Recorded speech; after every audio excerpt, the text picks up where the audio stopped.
à toutes et tous. Je vous souhaite une excellente année 2025.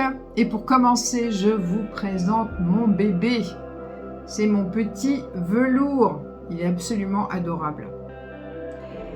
Alors pour commencer l'année, je voulais vous parler justement du signe du Capricorne. Ce n'est pas le signe de velours. Lui, il est né au mois de...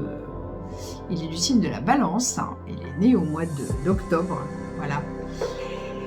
Donc, pour en revenir à notre sujet,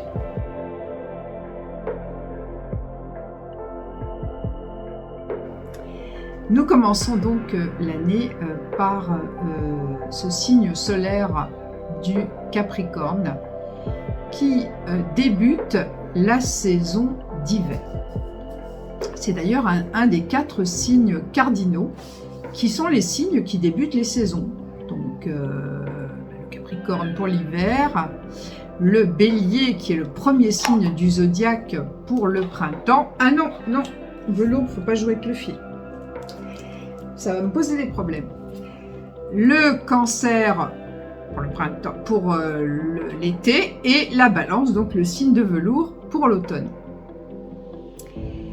Eh bien, vous retrouverez peut-être chez les gens du signe du Capricorne que vous connaissez, mais surtout peut-être ceux qui ont l'ascendant Capricorne, vous retrouverez ce caractère qui n'est pas vraiment extraverti, puisque effectivement, ces personnes sont nées dans la saison d'hiver, la nature est au point mort, les arbres ont perdu leurs feuilles, et nous sommes dans une période, on va dire, de préparation. Parce que qu'est-ce qui se passe au niveau de la nature pendant l'hiver?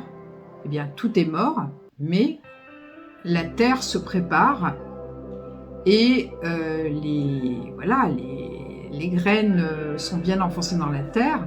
Et tout ça, évidemment, va jaillir au printemps, au moment de la saison du Bélier. Voilà. Alors, le Capricorne est un signe de terre. Les 4 autres signes de terre sont la Vierge, le Taureau, le Capricorne. Je ne me rappelle plus de l'autre. Ah non, il n'y a que 3. Excusez-moi, il y a 4 éléments, donc il n'y a que 3 signes à chaque fois. Voilà. Donc, voilà. Donc, le Capricorne, c'est un signe de terre. Et vous voyez souvent dans le symbole, vous voyez cet animal qui grimpe jusqu'au sommet de la montagne. Et ça représente très bien le Capricorne. Parce que le Capricorne, c'est un signe concret. Les personnes qui sont nées sous ce signe ou qui ont cet ascendant, ça va être des personnes qui vont avoir beaucoup de patience. La planète du Capricorne, donc, qui est en maîtrise dans le signe du Capricorne, c'est la planète Saturne. Cette lointaine planète qui met 29 ans à faire le tour du Soleil, qui est entourée d'anneaux et qui représente justement dans un thème astral la façon dont nous pouvons nous ancrer, la façon dont nous pouvons avoir de la discipline et où nous pouvons mettre nos projets en application concrète. Parce que les projets, comme son nom l'indique, on se projette sur quelque chose. Donc on le visualise, on le rêve, mais après il faut le concrétiser. Et le Capricorne a vraiment cette qualité pour prendre son temps, donc pour gravir lentement la montagne, pour arriver au sommet et pour pouvoir concrétiser son projet.